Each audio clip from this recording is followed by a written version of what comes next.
नहीं कहते घोड़े के गोश्त को, मकरू और नापसंदीदा कहते हैं, क्योंकि हदीस में जवाज भी साबित है। इस पे एक तफसीली फतवा हमने लिखा है पूरा मुदल्लल करके, वो किसी वक्त मैं सुना दूंगा पढ़ के। तो मकरू कहते हैं, मकरू इसलिए कहते हैं कि कुरान में अल्लाह ने, देखो एक सिर्फ हदीसों को नहीं देखा जाता, दूसरी तरफ हदीसों को भी देखा जाता है। कुरान में अल्लाह ताला ने क्या फरमाया कि अल्लाह ने सूरह नहल में ना वो जानवर जिनका गोश्त खाया जाता है उनको नेमत के तौर पे अल्लाह ने बयान किया, जो चौपाए हैं, गाय बकरे वगैरह। फिर आगे अल्लाह ने फरमाया वल खैला वल बिगाला वल हमीरा लितरकबूहा, घोड़ा खच्चर और गधा अल्लाह ने पैदा किया ताकि तुम उन पर सवार हो। तो खाने वाले जानवरों का अल्लाह ने सूरह नहल में अलग जिक्र किया, उसमें घोड़े का जिक्र नहीं है, और सवार होने वाले जानवरों का अल्लाह ने अलग जिक्र किया कि अल्लाह ने इन जानवरों को तुम्हारे लिए सवारी बनाया है। तो ये इस आयत से पता चलता है घोड़ा असल वजह के एतबार से खाने वाला जानवर नहीं है। तभी ना बकरा ईद में घोड़ा काटने का हुक्म है, ना वलीमों में घोड़ा काटने का हुक्म है, ना मुस्लिम सोसाइटी में कभी भी ऐसा नहीं हुआ कि जैसे गाय बकरे का गोश्त कसाईयों की दुकानों पे लटका होता है तो घोड़े का गोश्त लटका हुआ। लेकिन दूसरी तरफ चूंकि हदीस में जायज भी है, यानी खाना साबित भी है, तो इसलिए बीच का कौल किया है, एतदाल वाला कौल किया है कि नापसंदीदा है। कोई खा ले तो उसको ये नहीं कहेंगे उसने कुत्ता खा लिया, सही है ना, कुत्ते की तरह कोई चीज खा ली। समझते हो कि नहीं समझते? तो इसलिए एहतियात इसी में कि ना खाएं, अगर कोई खा रहा है तो हम उस पर भी रद्द नहीं करते। अच्छा मेरे भाई घोड़े गधे की और चीजें कम हो गई हैं यार। दूसरा, घोड़े को कराहत इसलिए भी है खाना कि वो आलाए जिहाद है। वो क्या है? आलाए जिहाद। नबी सल्लल्लाहु अलैहि वसल्लम ने फरमाया, बस बहुत हो गया यार, घर भी जाना ही, बेचारे गार्ड भी कब से खड़े हुए इशारे कर रहे हो, क्या हो गया? तो बाकी फिर अगले बुलेटिन में इंशाअल्लाह। नबी सल्लल्लाहु अलैहि वसल्लम ने फरमाया अल खैलु माक़ूदुन फी नवासी अल खैरु इला यौमिल क़ियामा, घोड़े की पेशानी में अल्लाह ने क़यामत तक के लिए खैर रख दी है। तमाम मुहद्दिसीन का इत्तेफाक है कि इस खैर से मुराद है माले गनीमत और अजर और सवाब। आज भी घोड़ा हर दुनिया की फौज इस्तेमाल करती है, इससे ये भी मोजज़ात में शामिल किया गया इस हदीस को। नबी ने फरमाया घोड़े से क़यामत तक जिहाद होता रहेगा। हालांकि आज टैंकों का दौर है, लेकिन दुनिया की हर आर्मी के पास घोड़े आज भी होते हैं, क्योंकि बहुत सारी जगह ऐसी होती हैं जमीन पे जहां ना टैंक जा सकता है, ना बख्तरबंद गाड़ियां जा सकती हैं, वहां घोड़े के अलावा कोई भी नहीं जा सकता। तो इसलिए नबी ने फरमाया घोड़े में अल्लाह ने क़यामत तक के लिए जिहाद रख दिया है। तो जो जिहाद का आला है, अगर आप उसको काट काट के खाना शुरू कर दोगे तो जिहाद तुम्हारा बाप करेगा, फिर मतलब जिहाद तुम्हारा बाप करेगा। इसलिए वो जीनत है सवारी के लिए, तो उसको गाय पे सवार होता हुआ आदमी अच्छा नहीं लगता, बकरे पे तो हो ही नहीं सकते, गधे पे भी सवार जरूरत के वक्त इंसान हो जाता है, लेकिन जो घोड़े पे जब पुष्ट पे इंसान सवार होता है तो मुतनब्बी का शेर याद आता है, आज़्ज़ु मक़ामिन फिद्दुना सरजु साबिहिन व खैरु जलीसिन फिज़ ज़मानी किताबु। मुतनब्बी 1200 साल पहले शायर गुजरा है, उसने कहा मर्द के लिए सबसे बेहतरीन हमनशीन किताब है। लोग गर्लफ्रेंड को लेके घूम रहे हैं ना, आज फख्र करते हैं, कायदे आज़म के बाजार पे पकड़ा गया, उधर बरसाती नाले में घुसा हुआ, इंटरनेट कैफे में घुसा हुआ है। ये घटियापन है, भंगी चमारों वाली जिंदगी है, जिसको तुमने अपना दोस्त बनाया, जिससे तुम दिल की बातें शेयर कर रहे हो। बीवी तो सही है, ये तो घटिया लोगों का काम है। भंगियों, गधे घोड़े निकाह नहीं करते, वो फिजिकल रिलेशन कायम करते हैं। तो गर्लफ्रेंड का कोई रिश्ता एक्सेप्टेबल है ही नहीं, वो रिश्ता ही नहीं है, वो भंगियों चमारों वाला काम है, जिसपे तू फख्र कर रहा है मेरी गर्लफ्रेंड ऐसे मिले। भाई तेरी गर्लफ्रेंड है, कोई लीगल तो रिश्ता है नहीं है, किसी भी वक्त जा सकती है। इसका मतलब तेरी गर्लफ्रेंड कभी वसीम की गर्लफ्रेंड बन सकती है, कभी सत्तार की बन सकती है। तुफ है तेरे मुंह पे यार, तू ऐसी को लेके घूम रहा है कि जो कोई भी किसी भी वक्त किसी बीवी अपनी होती है, जब तक आप तलाक नहीं देंगे किसी और के निकाह में नहीं जा सकते। उसमें इंसान फख्र करता है मेरी है, मेरी है। गर्लफ्रेंड में जो कह रहे हैं मेरी है, चमाट लगाया कर, मैंने बकवास कर रहे हैं, तेरी कहां से है? अभी तेरी जेब में पैसे खत्म हुए उसकी हो जाएगी, फिर उसके बाद पैसे खत्म हुए उसकी, या तुझे फालिज हो गया उसकी। बीवी थोड़ी आसानी से छोड़ती है, वो तो अदालतों ने बीवी और गर्लफ्रेंड का फर्क खत्म कर दिया, उनको भी तलाक का इख्तियार दे दिया। वरना इस्लाम में ऐसा नहीं है, बीवी मेरी है भाई, जब तक मैं तलाक नहीं दूंगा ये मेरी रहेगी, उस पर फख्र कर सकता है इंसान। तो मुतनब्बी ने इस बात को एक्सप्लेन किया कि बेहतरीन हम नशीन जिसके साथ आप टाइम पास करते हुए अच्छे लगते हो, वो क्या है? किताब। अच्छा लगता है आदमी बैठा हुआ हो, स्टडी कर रहा हो, मुताला कर रहा हो, चश्मा यूं करके देख रहा हो, फिर यूं करके देख रहा हो, पढ़ा लिखा लगता है कि नहीं लगता? मैं गलत कह रहा हूं क्या? बहुत अच्छा, कभी बैठे किताब लेके ना मुताला करें, ऐसा लगता है आदमी को अपने आप से मोहब्बत हो जाती है, लगता है कोई पढ़ा लिखा आदमी। दूसरा उसने कहा कि मर्द के लिए बेहतरीन हमनशी किताब है। और बेहतरीन मकाम कौन सा है मर्द के लिए? जिसपे मर्द बहुत ही अच्छा लगता है। आप कह सकते हो भाई मर्द के लिए सबसे बेहतरीन मकाम ये है कि वो कायदे आजम के मजार पे एक बेंच पे बैठा हुआ है, स्टूल पे नहीं, पत्थर पे नहीं, प्रॉपर बेंच पे। हम नशीन कौन है? गर्लफ्रेंड है, और खुद कहां बैठा हुआ है? बेंच पे बैठा हुआ है। वरना हर आदमी को आजकल कायदे आजम के मजार पे जगह मिलती नहीं है। इतनी डेटें लग रही हैं कि वहां इतना नहीं है। यूनिवर्सिटियों में भी अब हर जगह मुतनब्बी कहता है बेहतरीन हम नशीन क्या है, किताब है, और बेहतरीन मकाम मर्द के लिए वो बेंच नहीं है, या दरख्त का छप्पड़ नहीं है, या यूनिवर्सिटी के कोई ऐसी लोकेशन नहीं है जहां छिछोरी हरकतें कर रहा है बैठ के। सबसे बेहतरीन मकाम मर्द के लिए खैरु मकामिन फिद्दुना सरजु साबिहिन। उसने ये नहीं कहा दौड़ते हुए घोड़े की पुश्त, ना ना ना, उसने कहा तैरते हुए घोड़े की पुश्त। ऐसे भाग रहा हो जैसे तैर रहा है। तैरने का मतलब झटके ना आ रहे हो घोड़े। पास घोड़े ऐसे होते हैं भागते हुए उनको मौत आती है, उछलते रहते हैं, फुदकते रहते हैं। ऐसे स्मूथली भाग रहा हो ना, तगड़ तगड़ करके दौड़ रहा हो, और आप उसकी पुश्त पे लगाम देके बैठे का मर्द के लिए सबसे इज्जत वाला मकाम ये, और सबसे बेहतरीन हम नशीन क्या है? किताब है। ये वंस अपॉन अ टाइम हुआ करता। घोड़े की जगह व्हीलियों वाली बाइकों ने ले लिए, जो थोड़ी देर की व्हीली होती है, उसके बाद स्लिप होता है और सर के सड़क पे 2 हिस्से हो जाते हैं। ठीक है ना? अभी कल मैंने एक बच्चे को देखा साइकिल पे व्हीली लगा रहे हैं। मैंने कहा बड़ा होकर ये 2 या 4 हिस्सों में डिवाइड होने वाला है, अल्लाह बचाए। क्योंकि अभी छोटे अभी साइकिल है ना, कल बाइक पे इसको कुछ ना कुछ होगा जरूर। जब ये बाइक पे बैठेगा ना, तमीज से नहीं चलाएगा, इसको लगेगा कि यार थोड़ा सा उठाओ, तो चंद दफा ये ऐसे बाइक उठाएगा, लोग कहेंगे वाह वाह वाह वाह वाह, उसके बाद ज्यादा फ्री होगा, फिर एक दिन कहाँ होगा? सर इसका खुला हुआ होगा। तो इसके अब्बा अम्मा को समझाओ कि अभी साइकिलों पे व्हीलियां लगाने से लोगों रोक लो, ताकि आगे ना लगाए ये व्हीलियां। खैर, सबसे बेहतरीन मकाम घोड़े की पुश्त है। तो घोड़ा सवारी के लिए है। अबू हनीफा ये कहते हैं घोड़ा किसके लिए? फखर के लिए, सवारी के लिए। उसकी पुश्त पे बैठ के दौड़ लगाएं। कराची में जगह नहीं मिलती।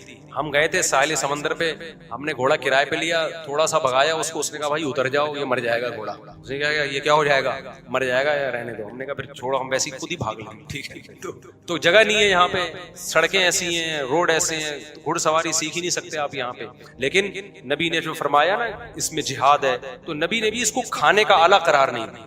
तो जरूरत के वक्त खा लिया जाए, हराम नहीं है। लेकिन नॉर्मली जो चीजें खा रहे हैं ना, काइंडली वही खाते रहे। बकरा खाया करें, गाय खाया करें, भैंस का गोश्त खाया करें, मुर्गी खाया करें, और भी बाकी दाल रोटी खा लिया करें। घोड़ों पे फिलहाल ना आया, ठीक है ना?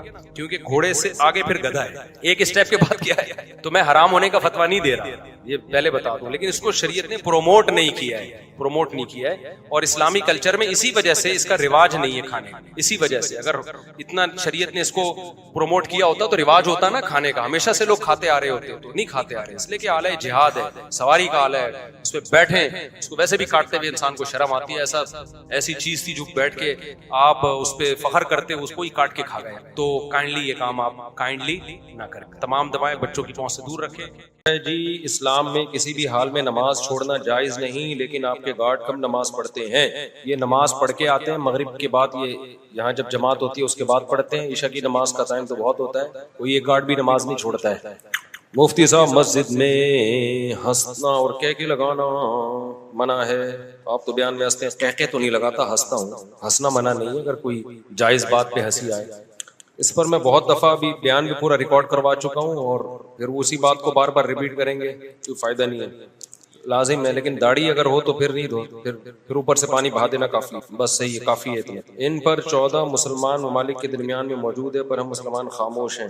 3 जंगें लड़ चुके हैं अरब लोग, अरब ममालिक 3। ये जो हर वक्त नेगेटिव की मनफी बातें होती है ना कि मुसलमान ममालिक कुछ नहीं कर रहे, कुछ नहीं कर रहे। अरब ने मिलके 3 दफा इसराइल से जंग लड़ी है, तीनों जंगों में शिकस्त हुई है। और वजह शिकस्त की है कि पीछे अमेरिका सपोर्ट कर रहा है। तो क्योंकि इसराइल से लड़ने का मतलब है कि अमेरिका से लड़ाई, इस वजह से शिकस्त हो जाती है। तो वो 3 दफा लड़के बैठ चुके हैं, अब क्या करें हम। होना ये चाहिए, अगर थोड़ा सा बॉर्डर खोल देना तो पूरी दुनिया के मुसलमान पैदल ही इसराइल को फतह करके आ सकते हैं। इतनी बड़ी तादाद में मुसलमान है और उनमें जाने का जज्बा भी है कि थोड़ा सा भी रास्ता खुल जाए तो ये पैदल ही होते होते, इतनी बड़ी तादाद है तो ये 8-10 करोड़ तो वैसे ही चले जाएंगे। इसराइल पहिया पहिया फतह करके आ जाएंगे। लेकिन बात यह कि जाने नहीं देते, रास्ता नहीं है। क्योंकि अगर मिस्र रास्ता देता है ना, थोड़ा सा भी रास्ता खोलता है, तो पहले इसी बेस पे इसराइल मिस्र पे अटैक करके उसके इलाके ले चुका है कि मिस्र ने रास्ता खोला हुआ था मुजाहिदीन के लिए। तो उस बेस पे इसराइल ने मिस्र, आधा मिस्र पे कब्जा कर लिया, समझ रहे हो। तो जब मिस्री हाथ से निकल गया उनके, तो ऐसा गिच्ची पकड़ी है ना चारों तरफ से। तो अब देखें आगे होता क्या है, अल्लाह खैर करे। देखो ऐसी लड़ाई जिससे अगली दफा इससे भी जाएं, ये तो कोई भी दुनिया में अक्लमंद इसका मशवरा नहीं देगा ना। देखो मसले का अगर हल सामने ना आ रहा हो तो गलत हल की तरफ नहीं जाना चाहिए, ये जहन में रखें।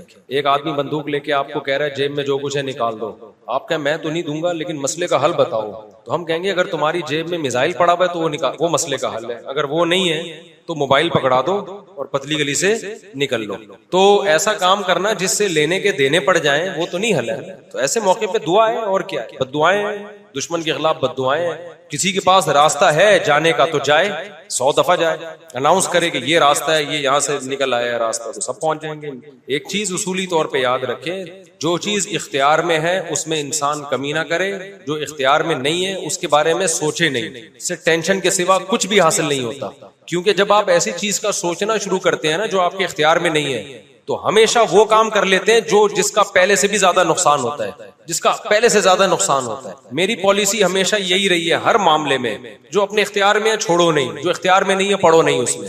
समझ रहे हो कि नहीं समझ रहे? अगर हम इस उसूल पे इख्तियार कर लें, बहुत सारे मामला हमारे वैसे ही सीधे हो जाएंगे। तो लोग जो बिला वजह फंटर बनने की कोशिश करते हैं ना, हम ये कर देंगे, हम वो कर देंगे, वो फंटर गिरी ही होती है। एक यूट्यूब पे और बल्कि उस पे टिकटॉक पे एक बंदा आ रहा है, लड़का बड़े गुस्से में बैठा होता है, ये मौलवी कुछ नहीं कर रहे, इसराइल में ये हो गया, फलाने जगह ये हो गया, ये यूं नहीं कर रहे, यूं नहीं। मैंने दफा कमेंट्स कर दिया कि तू क्या कर रहा है भाई बैठ के, तू भी तो कुछ करना। कह रहा है मैं अकेला क्या करूं, ये मौलवी करेंगे तो मैं करूंगा। भाई ये मौलवी तो कुछ नहीं कर रहे। वजह उसकी है कि मौलवी कहते हैं हम क्या अकेले क्या कर सकते हैं, गवर्नमेंट जब तक नहीं करती। तो जो दलील मौलवी दे रहे हैं वही दलील आप भी दे रहे हो कि ये मौलवी चूंकि नहीं कर रहे तो मैं अकेला क्या कर सकता हूं। तो बात ये कर आप भी नहीं रहे। ये बातें करता हुआ वो अच्छा लगता है जो मैदान जंग में जा रहा हो, लड़ रहा हो और दू बदू फायर हो रहा हो और जिहाद कर रहा हो और कह रहे देखो मौलवी कुछ नहीं कर रहे और मैं यहाँ बम रख के आ रहा हूँ वहां पे तो शहीद हो रहा हूं मैं सबके सामने। जितने स्कॉलर आ रहे हैं मौलवी ये नहीं कर रहे, वो नहीं कर रहे। भाई तुम भी बातें ठोकने के अलावा कुछ भी नहीं कर रहे हो।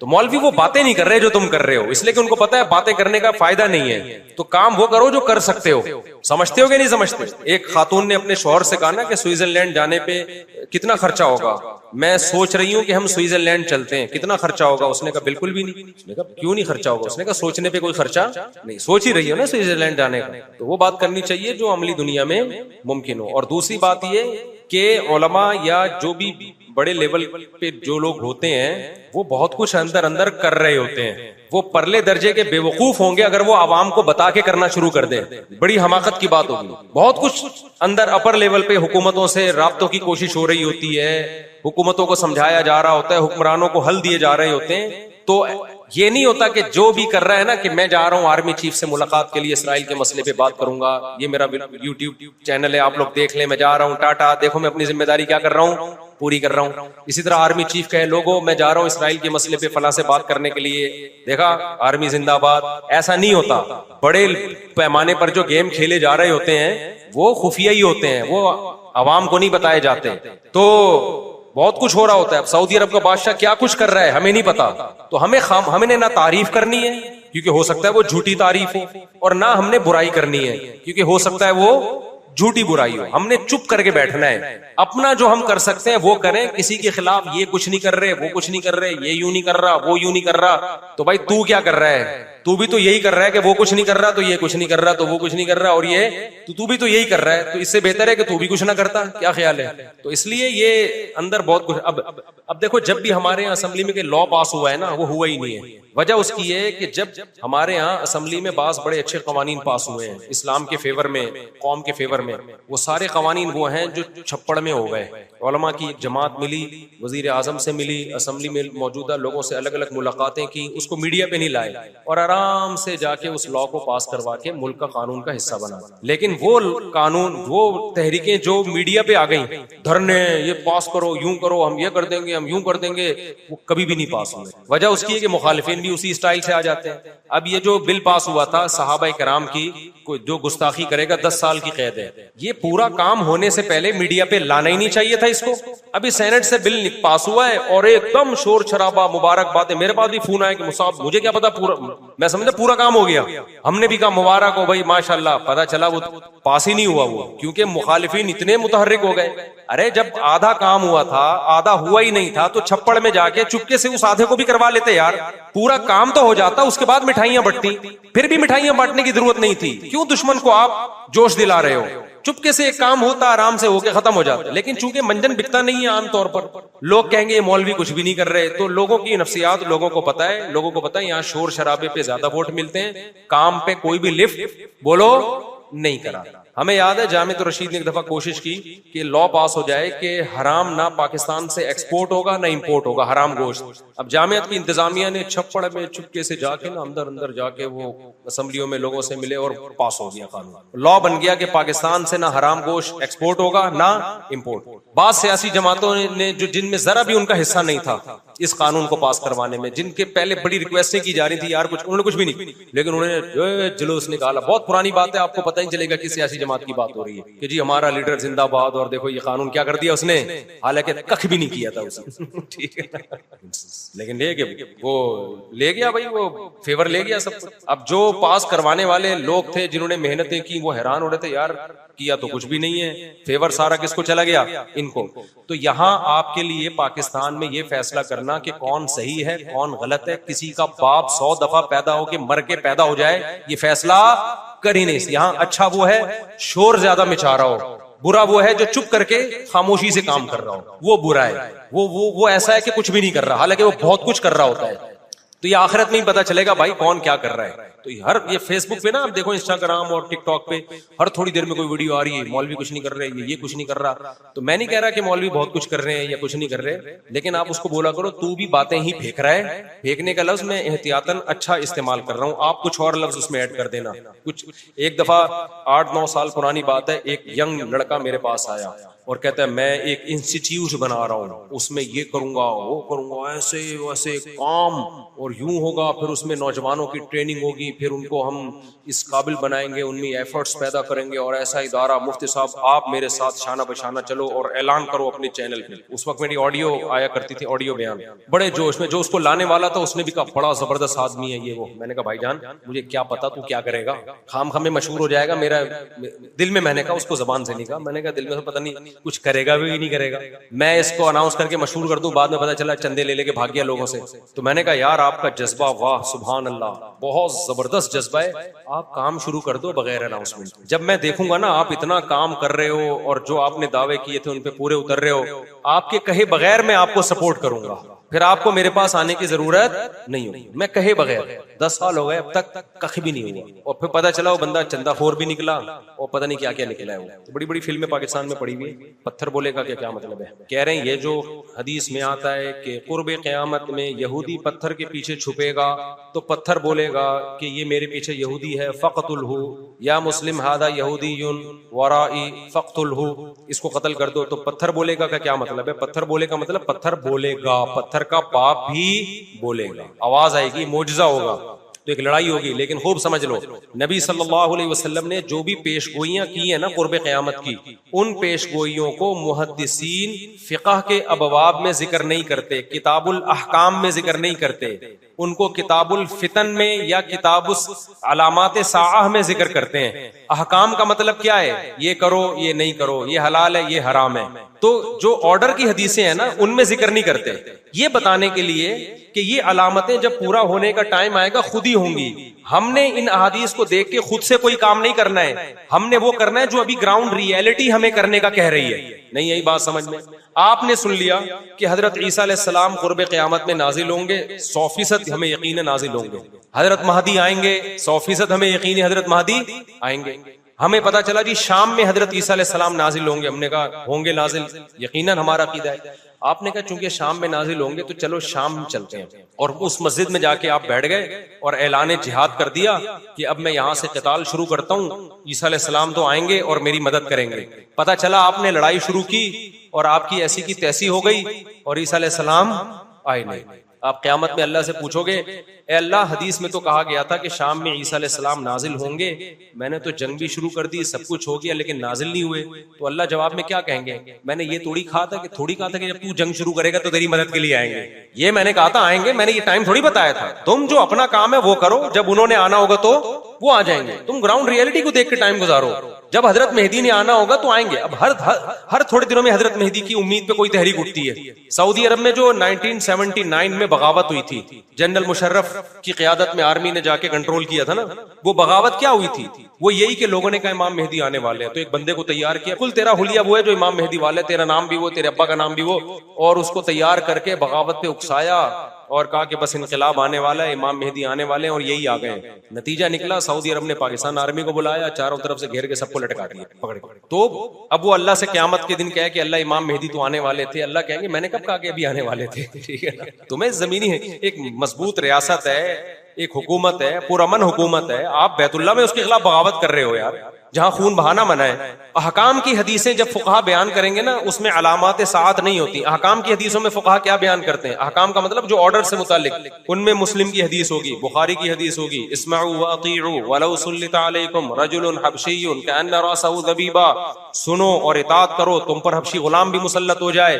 जब बादशाह बन गया, जब वो हुकूमत का जब हाकिम बन गया, तो अब उसके खिलाफ बगावत नहीं करनी। मुस्लिम की हदीस है, जब मुसलमानों का एक अमीर बन जाए, जो उसके खिलाफ खड़ा हो, काइनम मन काना फक्तुलूहु, जो भी खड़ा उसको कत्ल कर दो, ताकि मुसलमानों का इत्तिहाद ना टूटे। ये अहकाम की हदीसें हैं। समझ में आ रही है बात? तो हमने इन अहकाम की हदीसों को फॉलो करना है, और जो क़यामत से मुताल्लिक है उन पे यकीन रखना है। उनमें उम्मीदें हैं हमारे लिए कि एक दिन अल्लाह हमारी मदद करेगा, हमसे नहीं होगा तो ईसा इब्ने मरियम को नाजिल करेगा।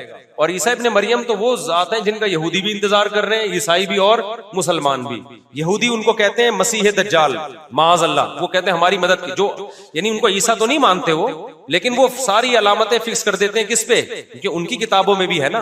तो शरारत करके हजरत ईसा से हटा के वो अपने किसी निजात दहिंदा की तरफ लेके जाते हैं। ईसाई क्या करते हैं? ईसा इब्ने मरियम नाजिल होंगे हमारी मदद के लिए, यानी ईसाइयों की मदद के लिए। और मुसलमान क्या कहते हैं? भाई ईसाई मजहब भी बातिल है, यहूदी मजहब भी बातिल है, मनसूख शुदा मज़ाहिब हैं। ईसा इब्ने मरियम हक की खातिर आएंगे, और हक मजहब क्या है? इन्ना दीन इंदल्लाहिल इस्लाम, और इसमें इस्लाम के पास सिर्फ निरे दावे नहीं है, दलाइल भी हैं। इस्लाम को आप कंपेयर तो करें दूसरे मजाहिब से, कोई जोड़ है ही नहीं इस्लाम और इस्लाम के मुकाबले का। तो हजरत ईसा के नुजूल का तो सिर्फ गामदी साहब ने इनकार कर दिया है, वरना तो हजरत ईसा के तो तमाम आसमानी मजाहिब उनके नुजूल के कायल हैं। लेकिन कमाल की बात है कि गामदी साहब इतनी बड़ी बड़ी चीजों का इनकार करके भी एक मजहबी स्कॉलर्स और ब्रॉड माइंडेड और उनसे इल्मी इख्तलाफ, ठीक है ना, और रफुल यदैन का मसला जो हमेशा से इख्तलाफी है, उसमें हम गुमराह भी हैं, अंधे मुकल्लिद भी हैं। तो ये आजकल के स्कॉलर्स में एतदाल नाम की कोई चीज नहीं है। ये इल्मी दलाइल नहीं होते, इनकी अपनी एक खास कौमों से नफरतें होती हैं इनको, जिसको वो मुख्तलिफ तरीकों से उजागर करते हैं। समझता है कि नहीं समझता? अच्छा मेरे भाई, जो जिस मजहब में पैदा होता है उसी को सही समझता है। मुसलमान भी कभी खुद से तहकीक नहीं करते मुसलमान घराने की, तो मैं जवाब दे चुका हूँ। देखो, अगर आप किसी अच्छे घर में पैदा हो गए तो ये सोच के अच्छाई को छोड़ देना कि मैं तो चूंकि ऐसे घर में पैदा हुआ कि अब्बा भी ईमानदार, अम्मा भी ईमानदार, मामू भी नेक, खाला भी नेक, तो ये तो मैं इसलिए नेक हूँ लिहाजा मैं चोर बनूंगा, ये कोई दलील होगी? अब आप मुसलमान घराने में पैदा हो गए, ये सोच सोच के टेंशन की चूंकि मैं तो पैदा ही मुसलमान, अगर मैं हिंदू में पैदा होता तो मैं तो हिंदू होता, लिहाजा मैं मुसलमान, तो मैं इसलिए मुसलमान हूँ, लिहाजा मैं मुसलमान नहीं हूँ। तो पागलों वाली बात है। तो शुक्र अदा अगर सही मजहब में पैदा हो गया। और अगर कोई हिंदू ये कहता है मैं तो चूंकि हिंदू घर में पैदा हो गया इसलिए मैं हिंदू हूं, तो मैं उनसे कहता हूँ ठीक है, अगर किसी चोर के यहाँ पैदा हो जाते तो आपको चोर रहने की इजाजत थी? आप चरसियों के पैदा हो जाते तो आपको इजाजत थी? मैं खुदा न खास्ता हिंदुओं को चोरों और चरसियों से नहीं मिला रहा, मैं एक मिसाल दे रहा हूं कि अगर दलाइल की दुनिया में उसका गलत होना साबित हो गया है, हिंदू मजहब अगर साबित नहीं हुआ तो आप हिंदू रह के जिंदगी गुजारो। अगर आप ये कहते हो भाई दलाइल ये कहते हैं कि इन पत्थरों को हम बनाते हैं अपने हाथों से, तो अल्लाह ने इनको ताकत दी है, ये हमारी बिगड़ी बना सकते हैं, करो भाई आप इबादत। लेकिन अगर दलाइल से साबित होता है कि ये गलत है, फिर आप इस बेस पे इसको फॉलो नहीं कर सकते कि मेरे अब्बा हिंदू थे, मेरी अम्मा हिंदू थी। इस तरह तो फिर जो चरसी है वो कहेगा मेरे अब्बा भी चरस पीते थे, मेरी अम्मा भी चरस पीती थी। जो चोर है वो कहेगा मेरा अब्बा, हमारा तो खानदानी पेशा चोरों का है। ये कोई दलील नहीं है कि मैं जिस घर में पैदा हुआ उसी को फॉलो करना है। हाँ, आप जिस खानदान में पैदा हुए वो अच्छा था, और जब आपने होश संभाला आपको पता चल गया भाई भाई अच्छा है, फिर उसको आपने पकड़ के रखना है और अल्लाह का शुक्र अदा करना है कि अल्लाह तूने मुझे बड़ी आजमाइश से बचा लिया, मुझे ईमान दे के दुनिया में भेजा है तूने। बल्कि हर बच्चा ईमान लेके ही आता है, बाद में बिगड़ता है। मुहद्दिस, मुफस्सिर और मुफ्ती में किसका दर्जा बड़ा है? देखो, जो मुफ्ती होता है ना, किसी न किसी दर्जे में मुहद्दिस और मुफस्सिर तो होता है। जो भी मुफ्ती होगा ना सही सच्ची मुच्ची का, उसको कुरान का भी इल्म भरपूर होगा, उसको हदीस में भी भरपूर उबूर होगा, उसको कुरान और हदीस से जो फुकहा ने मसाइल निकाले हैं उनका जो तर्ज इस्तिदलाल है, इस बहस में भी वो महारत रखता होगा। उसको पता होगा इजमा क्या होता है, इजमा से हटना क्या होता है, कौन से दलाइल है जिससे मसला साबित होता है और कौन से दलाइल है जिससे मसला साबित नहीं होता, और फिर उसकी प्रैक्टिस भी होगी। इन सब चीजों के बाद जाके कोई मुफ्ती बनता है। आजकल तो पत्थर उठाओ मुफ्ती निकल रहे हैं मार्केट में। और जो मुहद्दिस या मुफस्सिर हैं वो किसी एक फन में जब स्पेशलाइजेशन करते हैं, जैसे इल्म हदीस में किसी ने 2 साल का तखस्सुस किया, फिर उसी में प्रैक्टिस करता रहा, तो हदीस में उसको महारत हो जाएगी। इसी तरह जो लोग तफसीर पढ़ते रहे, दर्स देते रहे और तफसीरों का मुताला करते करते इन बहुत महारत हासिल कर ली, तो उसको हम कहते हैं भाई ये तफसीर में क्या हो गया है, स्पेशलिस्ट बन गया है। तो लेकिन इन तमाम बातों में महारत की बुनियाद यह कि आपको अरबी आती हो। जिसको अरबी नहीं आती वो इनमें किसी भी फन में महारत हासिल कर ही नहीं सकता है। ये ऐसे ही है जैसे डॉक्टर को इंग्लिश नहीं आती लेकिन मेडिकल कॉलेज में अच्छे नंबर से पास हो गया, तो सारा सिलेबस आपका इंग्लिश में है भाई। तो अगर उर्दू में होता फिर तो ठीक है, जापानियों का जापानीज में है, रशियन का रशियन में है, तुर्कियों का तुर्की में, ठीक है। तो पाकिस्तान में ऐसा नहीं है। तो इसी तरह हमारे जो मदारिस का जो पूरा सिलेबस है ना, वो उर्दू में या फारसी में या इंग्लिश में नहीं है, वो A to Z किस में है, वो अरबी में है। जिन लोगों को अरबी नहीं आती है वो ना कुरान समझ सकते हैं कुरान की जबान में, ना हदीस पे उबूर हासिल हो सकता है, क्योंकि जो फन्ने हदीस की जो अस्माउर रिजाल की किताब है वो भी सारी अरबी में। उसको तो यही नहीं पता चलेगा ये हदीस का तर्जमा भी ठीक है या नहीं है। तो आजकल के जितने स्कॉलर्स आ रहे हैं ना, जो बड़े रिसर्चर बने हुए हैं, रिसर्चर तो एक आलिम से भी ऊपर का दर्जा है ना, मुहक्किक बने हुए हैं, उनको तहकीक की जबान जो अरबी है वो भी नहीं आती है, तभी बड़ी बड़ी गलतियां कर रहे होते हैं वो। तो ये पाकिस्तान है जहां मेरे भाई मंजन बिकता है, बाकी दुनिया के किसी मुल्क में ऐसा मंजन नहीं बिकता। अच्छा मेरे भाई, फर्जों में से फिरकों में से एक फिरका जन्नती होगा तो 4 मुज्तहिदीन में भी तो इख्तलाफात हैं। इन इख्तलाफात के बावजूद भी सब एक ही फिरके में आते हैं। चारों मुज्तहिदीन में जो इख्तलाफात हैं ये फरोई इख्तलाफात हैं, ये सहाबा में भी मौजूद थे, तो इसको फिरकावारियत नहीं कहा जाता। ये तो सहाबा के दरमियान मौजूद थे, तो इसका मतलब सहाबा ने क्या फिरके बना लिए थे। तो फरोई और फरोई मसाइल की बेस पे जो इख्तलाफ होता है वो फिरकावारियत नहीं कहलाता। जो बेसिक चीजों में इख्तलाफ होता है ना वो फिरकावारियत कहलाता है। चलो मुझे एक वजाहत का मौका मिल गया, मेरे खिलाफ अभी एक क्लिप आया हुआ है, कोई खातून नकाब में बैठी हुई है, उनसे कोई इंटरव्यू ले रहा है, शायद आपने भी देखा हो। खातून ने कहा कि मुफ्ती तारिक मसूद साहब का मैंने एक क्लिप सुना, बहुत अफसोस हुआ कि इतना मशहूर आदमी और मजहबी स्कॉलर जब इस तरह की बात करेगा तो आवाम बेचारी कहाँ जाएगी। ये पूरे पूरे अल्फाज तो मुझे उस खातून के याद नहीं, मतलब उसका यही। इंटरव्यू लेने वाले ने, पॉडकास्ट वाले ने पूछा जी क्या क्लिप है, उन्होंने कहा कि जी इनका मैंने बयान सुना, ये कह रहे हैं कि 73 फिरकों में एक जन्नती है, तो वो जन्नती भी तो फिरका ही होगा ना, 73 में से एक होगा ना वो, तो उसको फॉलो करो और इन 73 को हम खत्म नहीं कर सकते जो 72 होंगे उसके अलावा। तो अफसोस की बात है, इनको तो कहना चाहिए था इन फिरकों को खत्म करो, लेकिन ये कह रहे नहीं इनमें से एक फिरके को फॉलो करो, तो ये तो फिरकावारियत फैला रहे हैं। होना तो ये चाहिए इन फिरकों को खत्म करके किस पे आ जाओ, इन कुरान और सुन्नत पे आ जाओ। तो देखो नबी ने जो फरमाया ना कि 73 फिरके होंगे एक जन्नती, तो मतलब क्या है, वो एक फिरका जो जन्नती होगा वो कुरान और सुन्नत को फॉलो करता होगा, तो वो भी तो फिरका ही होगा ना। क्या हदीस उसको फिरका कह रही है भाई, तो ये तो हदीस से पता चल रहा है फिरके खत्म नहीं हो सकते, फिरके एक ही तरह से खत्म हो सकते हैं। 73 फिरकों को लाके 72 को बम से उड़ा दो, जो एक बचे वो जन्नत में। ये कर सकते हो आप? जब ये नहीं कर सकते हैं तो आप, क्योंकि नजरिया थोपा थोड़ी जा सकता है, फिरकों से ज्यादा मसला तो मजहबों का है ना। 73 अगर फिरके हैं तो मजहब दुनिया में कितने हैं, ईसाई, यहूदी और हिंदू, सिख, बुद्धिस्ट, पता नहीं और जाओगे तो छोटे मोटे कितने निकलेंगे। तो दुनिया में अमन फैलाने का ये तरीका नहीं है कि सारे मजहबों को बम से उड़ा के खत्म कर दो और सिर्फ मुसलमान बाकी रह जाएं। इससे मजहबी नफरत खत्म होगी कि सारे इंसान एक मजहब पे आ जाएंगे, ऐसा नहीं होता।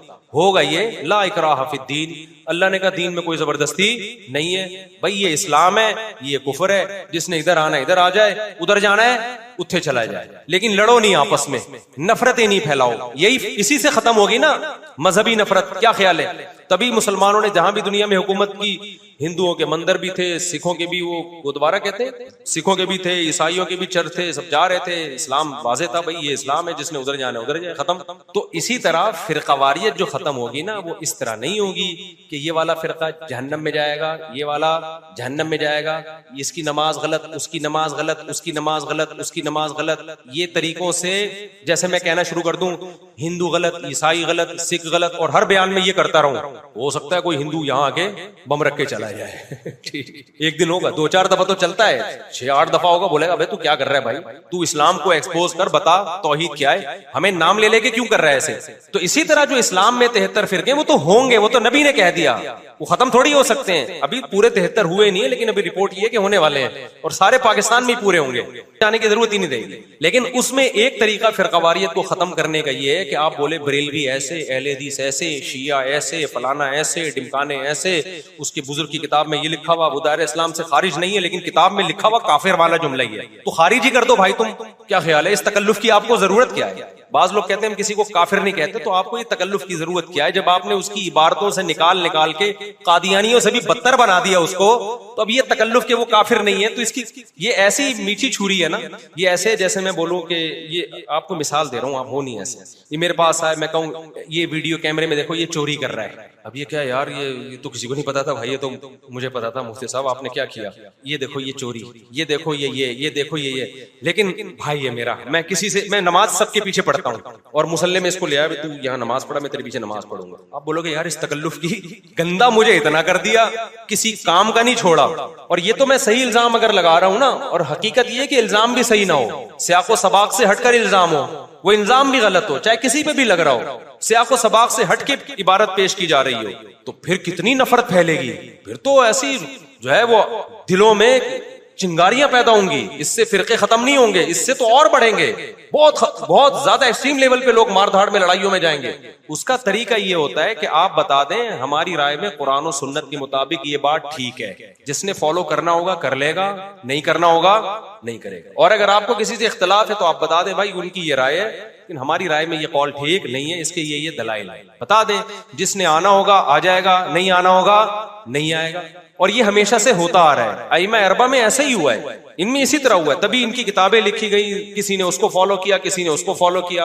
अच्छा, लोग ये कहते हैं जब ये चारों इमाम कुरान और सुन्नत को मानते थे तो इनमें इख्तलाफ क्यों है? तो ये इल्जाम पहले सहाबा पे लगेगा, वो भी तो कुरान और सुन्नत को मानते थे, मगर इख्तलाफ उनमें भी था। वजह उसकी ये है कि कुरान और सुन्नत में इख्तलाफ नहीं होता, कुरान और सुन्नत की तशरीह में इख्तलाफ होता है। जब कुरान और सुन्नत की तशरीह में इख्तलाफ हो गया ना, तो अब उस इख्तलाफ को खत्म करना मुमकिन नहीं है। जिसको जो तशरीह समझ में आ रही है वो उसको फॉलो करेगा, दैट्स ऑल, और अल्लाह सबको माफ कर देगा, नीयत उसकी ठीक होनी चाहिए। तो आज हो ये रहा है कि रफुल दैन जो करता है ना, वो कहेगा ये रफुल दैन ना करने वाले ये अंधे मुकल्लिद हैं, ये हदीस को नहीं मानते। जब ये स्टाइल होगा ना आपका, तो फिर आप अच्छी उम्मीद ना रखो, फिर आप ये ना समझो कि हम कहें माशाल्लाह ये इतने अच्छे होते हैं, फिर हम दलाइल भी देंगे, और फिर हम दलाइल की दुनिया बताएंगे कि तुम चोरी करते हो, तुम गलत करते हो, तुम कुरान और सुन्नत के नाम पे उल्लू बना रहे हो। हदीस में अगर रफुल दैन करना है तो ना करना भी है, आप ना करने वाले पे ऐसे ढटाई के साथ पी जाते हैं, उसको ऐसे भुन्ने बन जाते हैं, बिल्कुल ज़ईफ कह के ना, ज़ईफ। हम तुम्हें तुम्हारे उलमा की किताबें दिखा रहे हैं, मुहद्दिसीन की दिखा रहे हैं, भाई वो हदीस ज़ईफ नहीं है। अब सवाल पैदा होता है कि फिर करना है, जब ना करना भी है और करना भी है, तो फिर हर एक की तरजीह का तरीका मुख्तलिफ है। इमाम शाफी ने देखा करने की हदीसें ज्यादा हैं, उन्होंने कहा करना सुन्नत है। इमाम अबू हनीफा का ये उसूल ही नहीं है कि कौन सी हदीसें ज्यादा हैं। इमाम अबू हनीफा का उसूल है आखिर से आखिर अमल को देखो, कौन सा अमल आखिर में। इमाम साहब की दलील ये है कि भाई रफुल दैन अगर करने को देखा जाए तो 2 सजदों के दरमियान भी करना है, सलाम के वक्त भी रफुल दैन है, क्योंकि नबी ने सलाम के वक्त सहाबा को रफुल दैन से मना किया है। इसका मतलब सहाबा पहले करते थे, और ये काम सहाबा ने खुद से नहीं किया होगा, यकीनन नबी को देख के किया होगा, फिर नबी ने छोड़ दिया। तो जब 2 सर्दों के दरमियान नबी ने छोड़ा है, हालांकि सर्दों की हदीस मौजूद है, और किसी हदीस में नहीं है कि नबी ने 2 सर्दों के दरमियान करने से मना किया हो। अगर हम कहते हैं कि भाई आखिरी अमल अगर देखा जाए ना, तो बहुत सारे कराइन हैं कि जिससे पता चलता है आखिर में सिर्फ तकबीर तहरीमा वाला रह गया था। तो अबू हनीफा की ये राय बहुत मजबूत है, आप ना माने, लेकिन आप ये कहें कि हमारी राय है, बाकी तो सब घास खा रहे थे, ये बात नहीं हम मानेंगे। ये कोई जाहिल तो मान लेगा, कोई पढ़ा लिखा आदमी इसको तस्लीम नहीं करेगा। समझते हो कि नहीं समझते हो? इमाम तिरमिजी ने जो लिखा है ना रफुल दैन ना करने वाली हदीस के आखिर में, उन्होंने लिखा वो भी यक़ूलु गैरु वाहिद मिन अहलिल इल्म, क्योंकि इमाम तिरमिजी अहले इल्म थे ना, इमाम बुखारी के शागिर्द, उनको इख्तलाफ पेश करना आता था। कमाल की बात है, इमाम तिरमिजी रफुल यदैन करने के कायल थे, लेकिन रफुल यदैन ना करने की दलील को भी बड़े मजबूत अंदाज में पेश किया उन्होंने, क्योंकि उनको पता था ये मसला इख्तलाफी है। आज क्योंकि जाहिल पैदा हो रहे हैं, इल्म है नहीं, 4 हदीसें 4 नंबर मिल जाएं, उठा के ऐसे थोपते हैं दूसरों के ऊपर कि हमें ही पता है ये तो घास खा रहे हैं 1400 साल से। समझ में आ रही है बात कि नहीं आ रही? तो ये किसी आलिम का स्टाइल नहीं होता। जो भी उलमा होते हैं उनको पता होता है किसकी दलील किस लेवल की दलील है, तो उसको वहीं रखता है वो। तो इमाम तिरमिज़ी ने क्या लिखा, जब रफुल यदैन की हदीस जिक्र की, उन्होंने कहा वो भी क़ुलू बाज़ु अहले इल्म मिन अस्हाबिन नबी, यही बाज़ अहले इल्म सहाबा का कौल है। लेकिन जब रफुल यदैन ना करने की हदीसें बयान की हैं, तो उन्होंने फरमाया वो भी यक़ूलु गैरु वाहिद मिन अहले इल्म मिन अस्हाबिन नबी, ये बहुत सारे अहले इल्म सहाबा का मजहब है। समझता है कि नहीं समझता है? तो आजकल के स्कॉलर से कतअन मुतासिर होने की जरूरत नहीं है। इनकी सबसे बड़ी गलत होने की दलील ये है कि कोई आलिम इनसे मुतासिर नहीं होता। अच्छा, लोग फौरन कहते हैं उलमा मुतासिर नहीं हो रहे क्योंकि दुकानें बंद हो रही हैं। देखो, कोई डॉक्टर ऐसा हो कि कोई डॉक्टर मुतासिर ना हो रहा हो, तो इसका मतलब ये डॉक्टर नहीं है, ये आवाम को मुतासिर कर रहा है, किसी एक आलिम को भी मुतासिर नहीं कर रहा। तो यार उलमा गलत हैं, मैं मानता हूं, सारे कैसे गलत हो गए? यानी 1400 साल हो गए और इंडिया, पाकिस्तान, बांग्लादेश, सऊदी अरब, मिस्र, सारी दुनिया के आलिम एकदम लावारिस हो गए। 2 से 3 बंदे उठे जिन्होंने उम्मत की नशत सानिया का जरिया बने और उन्हें सच्ची मुच्ची का इस्लाम पेश करना शुरू कर दिया। ये मेरा ख्याल है किसी गैर मुस्लिम की खोपड़ी में ये बात नहीं आएगी। वो कहेगा यार ये तो तुम्हारा तो आवेगा आवा ही बिगड़ा हुआ है, तो ये अब क्या 4 आदमी लाके इस्लाम ठीक करेंगे क्या? वो बताएंगे ना बात। पहले बिदत के पीछे नमाज जायज है, मुशरिक के पीछे जायज नहीं है। तो रफुल यदैन का मसला हो गया। खैर